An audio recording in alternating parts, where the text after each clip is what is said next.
그 친구를 놀리면서 말했습니다. 야, 너는 어떻게 오징어 다리도 거꾸로 먹니?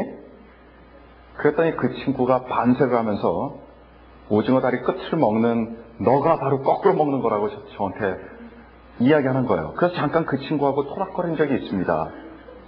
누가 거꾸로 오징어 다리를 먹는지를 놓고 말이에요. 근데 오징어 다리는요, 어떻게 먹어도 상관없어요. 뭐 위에서부터 먹든 아래서부터 먹든 아니면 중간서부터 먹든 상관이 없습니다. 그냥 먹으면 되는 겁니다. 그렇죠? 그런데 우리 신앙생활은 그렇지 않다는 겁니다. 우리 신앙생활을요, 오징어 다리 먹듯 그렇게 먹는 사람들이 있습니다. 근데 그렇게 오징어 다리 먹듯 앞뒤 가리지 않고 먹으면요, 신앙생활 절대로 못합니다. 이것이 무슨 말이냐? 신앙생활은요, 순서가 있습니다. 많은 사람들이 거꾸로 신앙생활을 하려고 합니다. 많은 사람들이 믿음을 거꾸로 받아들여요. 하나님께서 내 길을 지도해 주시면 내가 하나님을 의뢰하겠습니다. 하나님께서 내 상황을 바꿔주시면 내가 하나님을 기쁨으로 찬양하겠습니다. 하나님께서 내 처지를 바꿔주시면 내가 전심으로 하나님을 예배하겠습니다. 하나님께서 바로 내 옆에 이 사람을 바꿔주시면 내가 그때 기쁨으로 봉사하겠습니다. 그런데 이런 생각은 오늘 본문 말씀과는 완전히 반대의 생각입니다. 신앙생활의 시작은요, 하나님을 인정하고 의뢰하면서부터 본격적으로 시작이 되는 겁니다. 그런 신앙생활이 시작되는 순간부터 우리는 에녹처럼 하나님과 동행하는 삶을 살기 시작하는 겁니다. 하나님을 의지하고 의뢰하면서부터 아브라함처럼 하나님께 순종의 제사를 드리게 되고요, 모세처럼 하나님의 민족을 해방하는 그런 놀라운 일에 쓰임받는 사람이 되고, 베드로나 바울처럼 복음을 전파하는 하나님의 일꾼이 되는 것입니다. 믿음은 있는데 이 믿음 생활을 실패한 대표적인 사람이 우리 성경에 나와 있습니다. 구약 성경에 찾을 수 있습니다. 그 사람이 누구냐? 삼손입니다. 삼손은 하나님의 선택을 받고 사사시대 활약을 하던 그런 인물이었습니다. 하나님께서 그에게 큰 총을 베풀어 주시사 그에게는 남들이 도저히 당해낼 수 없는 힘을 가지게 되었습니다. 얼마나 대단한 장사였으면 혼자서 그것도 낙이 턱뼈로 말이죠. 그 하나로 1,000명의 블레셋 사람들을 혼자서 해치울 정도였습니다. 그런 초자연적인 힘을 하나님께 받게 되었으면 당연히 하나님께 감사해야 되는 거 아니겠습니까? 그런데 어떻습니까? 하나님을 의뢰하지 않습니다. 그리고 자신의 힘을 의지하며 살아가게 됩니다. 근데 이것은 삼손의 모습뿐만이 아니라 바로 사람의 모습입니다. 여기 계신 여러분들의 모습이고 제 모습입니다. 우리의 본능입니다. 내가 가지고 있는 것은 의뢰이 다 내 것인 줄 압니다. 내가 이룬 것들 다 나 혼자 이룬 것으로 압니다. 그러니까 감사할 것이 하나도 없죠. 항상 남과 비교할 것밖에 없습니다. 그러다 보니 어떻습니까? 자만해지고 내가 원하는 내 삶, 그리고 내 삶의 방식을 따르면서 살기 시작합니다. 그것이 인간입니다. 삼손 보십시오. 그도 결국 자만해져서 방탕한 생활을 하게 됩니다. 자, 보세요. 하나님을 의뢰하는 순간부터 제대로 된 신앙생활이 시작되는데 하나님이 아니라 내 힘을 믿는 순간부터 그때부터 교만해지기 시작합니다. 이건 여러분 불신자를 이야기하는 것이 아닙니다. 불신자는 당연한 거고요. 우리 예수 그리스도를 믿는 사람들의 이야기입니다. 내 명철을 의지하는 순간부터, 내 경험을 믿는 순간부터 그때부터 하나님과 멀어지는 겁니다. 내 생각을 따르는 순간부터 하나님과 관계없는 삶을 살면서 이제 그때부터 아주 망가지기 시작하는 거예요. 삼손의 말로를 보십시오. 그의 말로야말로 하나님을 의뢰하지 않고 자기의 힘을 의지한 한 사람의 모습이, 그 연약한 모습이 어떠한지 잘 드러내주고 있습니다. 결국 그는 자신의 힘의 원천인 자신의 머리카락이 다 깎여서 하나님께 받은 힘을 빼앗겨버리고 두 눈까지도 뽑혀지고 나머지 인생을 블레셋 사람들의 노예가 되어서 감옥에서 노출로 묶인 채로 맷돌을 돌리면서 평생을 살아가게 되었습니다. 하나님을 의뢰하지 않는 사람들은 실제로 삼손처럼 이 감옥에서 맷돌을 돌리며 살지는 않겠지만 항상 무엇인가에 끌려서 살아가는 노예로 전락할 수밖에 없습니다.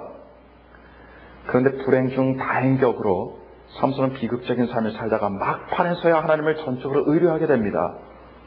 모진 수치와 죽을 고생을 하고 나서야 그제서야 이제 하나님 앞에 무릎을 꿇게 된 겁니다. 그러자 하나님께서는 마지막으로 삼손에게 기회를 한 번 더 주시자 삼손은 있는 힘을 다해서 블레셋 사람들로 가득 찬 큰 집을 무너뜨리고 자신도 장렬한 최후를 맞게 된 겁니다.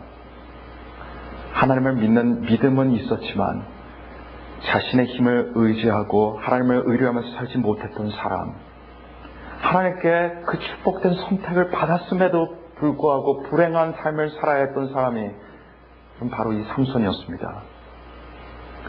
이 하나님을 믿지 않는 한국의 남자분들 어떻게 보면 참 안 됐습니다. 한국의 그 남자들의 어깨를 짓누르는 무게가 너무 무겁습니다. 한국은 강한 유교 문화 속에 있다 보니까 사회적으로 인정을 받아야 하는 그런 강박감 누구에게나 다 있습니다.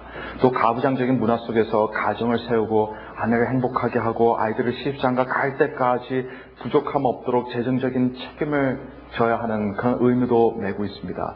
그러다 보니까 이 아버지들에게는 가을과 겨울만 있다는 말이 있습니다. 식구들에게 자신의 봄과 여름을 내어주기 때문이라고 합니다. 이런 한국의 아버지들, 일평생 가족의 기댈 어깨가 되어주지만 정작 본인들에게는 기댈 어깨가 하나도 없습니다. 그러니 남자들 사이에서 뭐가 발달합니까? 유흥 문화가 발달합니다. 매일 술을 마시게 되는 거예요. 이런 그들의 희생을 많은 사람들이 숭고하게 바라봅니다. 그러나 그들의 모습은 어떻습니까?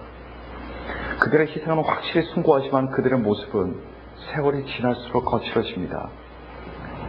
본인들이 모든 풍파를 참고 견디고 험난한 세월을 견디면서 살아가면서 가정적 책임을 지는 동시에 사회적 기대에 뒤떨어지지 않기 위해 살다 보니까 그들의 얼굴에는 부드럽고 평온한 미소가 사라졌습니다.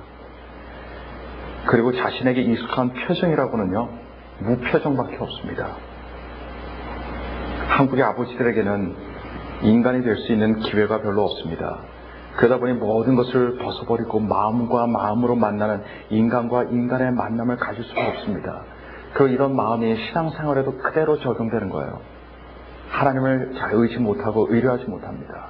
그러다 보니까 한국교회의 특징이 뭡니까? 남자들보다 여자들이 더 많지 않습니까? 그러나 하나님을 의뢰하는 아버지들, 하나님을 의뢰하는 한국의 남자들은 다릅니다. 하나님께서 그 길을 지도해 주시는 남자들은 여러분 다릅니다. 지난주에 우리 바나바 목사님께서 멋진 남자는 어떤 남자냐, 눈물이 있는 남자라고 말해 주셨습니다. 저는 같은 이야기지만 다른 버전으로 말씀드리겠습니다. 남자들 중에서도요, 여자들보다, 화장한 여자들보다 더 아름다운 남자들이 있습니다.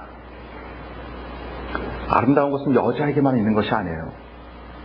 자신이 모든 것을 다 짊어지고 어떻게든 견디려고 하는 남자는요, 안타까울 뿐입니다. 안타까운 남자입니다. 자신의 가족의 행복을 위해서 뭐든지 움켜쥐려고 하는 사람들, 그래서 그 손을 하나님 앞에 다른 사람에게 필 줄 모르는 사람들은요, 불쌍한 사람들입니다. 그러나 하나님 앞에 무릎 꿇고 하나님께 자신의 문제와 자신의 생업과 자신의 가정을 자신의 손이 아니라 하나님의 손 위에 올려놓을 줄 아는 사람, 하나님의 품에 달려가서 푹 안길 수 있는 남자, 바로 하나님을 의뢰하는 남자가 아름다운 여자들보다도 더 아름다운 남자입니다. 하나님께 의뢰하는 것 아무나 할 수 있는 것이 아닙니다. 그만큼 하나님에 대한 자신감이 있는 사람이지만 그렇게 할 수가 있습니다. 하나님의 말씀을 철두철미하게 믿는 강한 사람만이 하나님의 품 안에 안길 수 있는 축복된 사람들입니다. 제가 아직 시집 안 간 여자라면 제가 하나님께서 그 사람의 앞뒤를 봐주는 남자, 그 길을 지도해 주시는 남자, 그런 남자와 결혼할 겁니다. 많은 사람들이 제게 물어보는 것이 있어요. 목사님은 미국에 태어나서 처음부터 미국 시민권을 가지고 계셨는데 왜 한국에서 군대를 다녀오셨어요? 저는 사실 한국 군대를 가게 된 이유가 몇 가지 정도가 있습니다.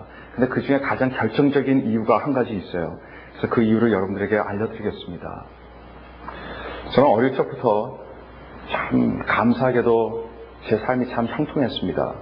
그리고 늘 하나님께서 함께 해주신다는 그런 확신 가운데서 그렇게 살았습니다. 그분의 사랑을 느끼고 그분의 은혜를 느끼면서 어릴 때부터 자랐습니다. 그런데 어느 순간부터 이런 생각이 들기 시작했습니다.